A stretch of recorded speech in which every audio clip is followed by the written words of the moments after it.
Welcome to Talking Points. I'm Esme Murphy, and today I'm talking about the Epstein files. There are few stories that keep getting bigger over time when the principal at the heart of that story has been dead for 6 years. But this is one of those stories that does keep getting bigger and is bigger than the set of facts defining it. And that's what I want to talk about here. How much of an impact has the continued debate over the Epstein files already had, not just at the national level, but at a local level all around the country? And what kind of impact will it continue to have, not just in Washington, but in your hometown? Joining me are two people who are the best at sorting out political issues, Republican analyst Amy Frederiksen and Democratic analyst Abou Amara. Thank you both for coming in.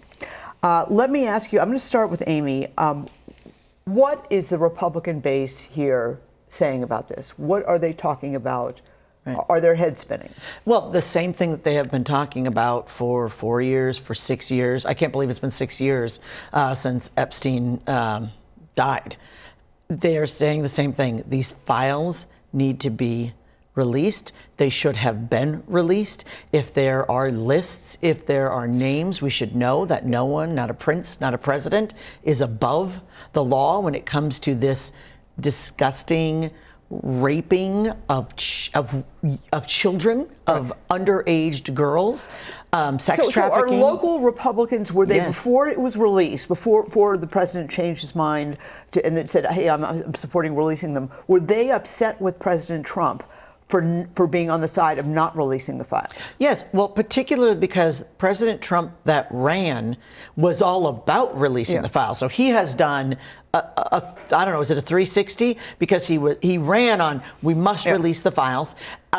His own attorney general said, on my desk, I have the list. And Republicans and MAGA were like, release it, let's see it. And then suddenly, no, there is no list, and we're not releasing the files.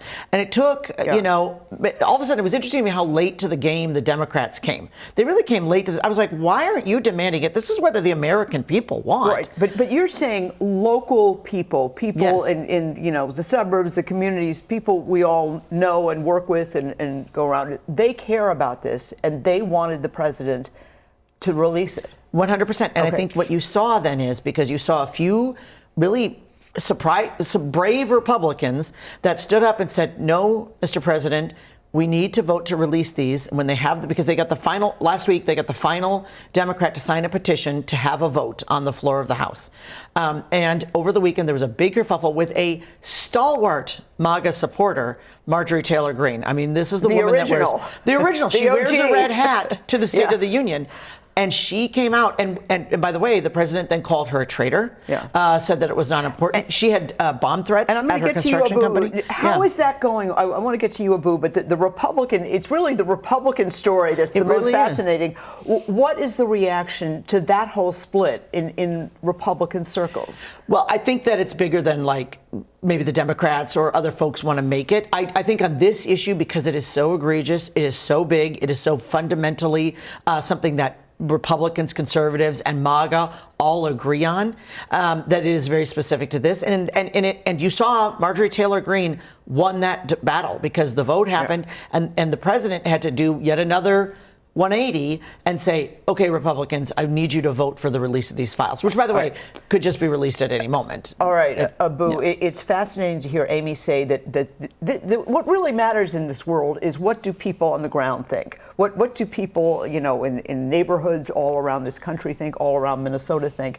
That's what matters. And what she's saying, in Republican households, this matters. What is your take on the impact of this? Well, I think two things. So first, I think this strikes at the very core of the Trump presidency. Remember, zoom out. When he ran for office in 2016, he said that there was a deep state, that there was a government that wasn't on the side of the American people, that was exploiting the American people, and that he alone could fix it. He rode that wave into office, saying he was going to release the Epstein files and put people in place to do exactly that, whether it be the FBI director and Kash Patel or others. And so he made a promise, not just to the American people, but to MAGA about the impact. And so I think That is why it's striking at the very core of Republicans and MAGA, because it's actually about the Trump presidency itself. So that's number one. And number two is the Democrats were smart. The Democrats knew if we talked about this 24/7, what would happen is it'd be chalked up to partisanship, right? Instead of focusing on the victims, the real trauma being caused here, Democrats stood back and said, let the politics play themselves out. And now you're seeing the fruits of that lack of labor, I guess. Although there's a certain organic aspect to this entire thing that I'm not even sure the Democrats can take credit for, the way it has continued to explode, and people really have seized on it. And what I cannot remember when I look back at the president's first term and now the first year of his second term, I don't recall a single moment where he has lost so many of his base on any one issue in such a spectacular fashion. I can't remember it at all, but certainly not in this fashion. Because this is not actually about partisanship. When it comes to the issues, the Republican base is with them, whether it be on tax cuts, on immigration, on all those other issues.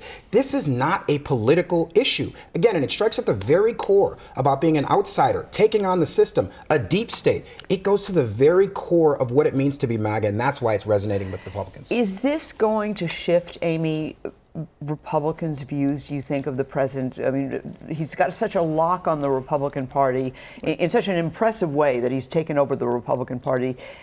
This seems to be the first crack. Is this a big crack? Is it getting big? Is it like the little windshield? You know, yeah, I think it's a big crack. I don't think it signals a crack on all the other things. I just don't. Okay. The president has got a lot of political capital still to spend, but this was a surprising, like, self-inflicted wound, knowing what, like, he knows, and he latched onto this because he understood what his base was wanting. And you're right, it was the Department of Justice, it was the defense, it was all this, like, sort of big deep state that he railed against, and this was at the core of it. And then to sort of, like, have his own Department of Justice say, no, there's nothing here. It's a surprising misstep by the president. Now he has turned it around, and he, in classic fashion, I think, will say, well, look, this is where I was always, and now they've been released, and you're welcome. Well, let me ask you this. People like Lisa Demuth, who very soon, a short time ago, entered the governor's race here as a Republican, considered, one of the top candidates ever, really, to come in the recent years. She's saying she wants the president's endorsement. Does this hurt someone like her? Yeah, no, I don't think. If Lisa Demuth is going for the endorsement, she's working on a primary. Yeah. She's going to stay focused on state issues and on so many across the board state issues, economy. The president is going to remain strong on those. And I think on these issues, what statewide candidates will say is, this doesn't impact us at a state level. Congress has to do the right thing. They can very proudly be like, these files need to be released. That's where everyone should be. That's where I am. I assume that's where most people, most Americans are. Well, like, release the files. What do you think? Is this a turnoff, either in just opposing Trump, or else just saying, maybe I'm not that excited to go vote? It absolutely is. Look, there's a saying in politics: if you're explaining, you're losing. And this is a perfect issue where the Republicans are going to have to continue to explain in real time as we head into the 2026 elections about what's happening. Remember, there's going to be a drip, drip, drip. This is not the first of the emails that we're going to see. Every couple of weeks, there's going to be additional information that makes it harder and harder to justify. And in this political environment, I think it's going to be difficult for Republicans to say, I support Donald Trump, but I don't support this stuff. You're going to, in that hyper-partisan environment, it's going to activate folks against the Republican Party. And remind you, 2 weeks ago, we just saw Democrats have historic gains all across the country. So there's energy on the Democratic side, and this is going to divide the Republican base. But yeah, I think that's just an overblown calculation. I think the energy got blunted with the deal that was cut for the Democrats on the budget. And I just think that Republicans voted for the release. And so I think that I do think the information that comes out is going to be interesting, but I also think it's going to be both sides. Okay. I don't think that there's a partisan bent to this Epstein scandal. Does it cost Republicans in 2026 here in Minnesota and in other states in our region? I think that is yet to be determined who it's going to impact, because I don't think we can possibly know who's going to be implicated, what names are going to be there, at what level people are going to be implicated. And then also, it takes a while for this to cycle through. Look, whatever his name is now, Prince Andrew, took a very long time to lose his titles. Finally did, rightfully so, but it took years, and he had a lot of evidence against him. How about you? Do you think it's going to hurt Republicans? Absolutely no doubt about it. I mean, here's the deal. Republicans have a structural issue in Minnesota winning statewide anyway. You add on top of that, Lisa Demuth now wants the endorsement of Donald Trump.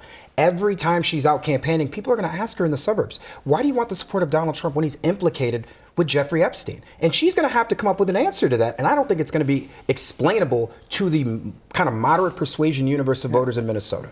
How big a tidal wave was this event? I mean, I'm just stunned by how quickly it has all happened. I mean, how big a wave is it, or just an event, as far as you're concerned? You know, I think it is a significant event, and it's fascinating to me to watch this event, as you said, continue to get the story does get bigger, and I don't think either side can downplay the impact of this. American people are angry. They feel this is the elite, rich, people that have gotten away with this for years and years and years and have been hidden behind the powers that be and hidden behind each other, and they know that the jig is up. That's right.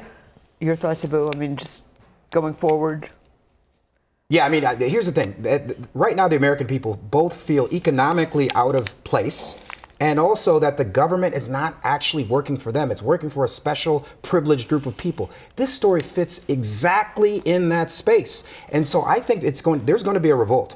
I mean, this is not actually partisan. I think this goes deeper than that. This is going to Well, it has that. It is completely bipartisan. It's completely bipartisan, and I think it gets deep, even into the folks who don't kind of pay attention to politics day to day. They know instinctively this is wrong, and I expect them to galvanize in response to it. All right. Well, thank you both so much. Really appreciate it. Just a fascinating discussion. One that's certainly not going to end anytime soon, it looks like. Well, that does it for this edition of Talking Points. As always, please email me with comments and suggestions at esme@cbs.com. Thanks so much for watching. I'm Esme Murphy, WCCO News.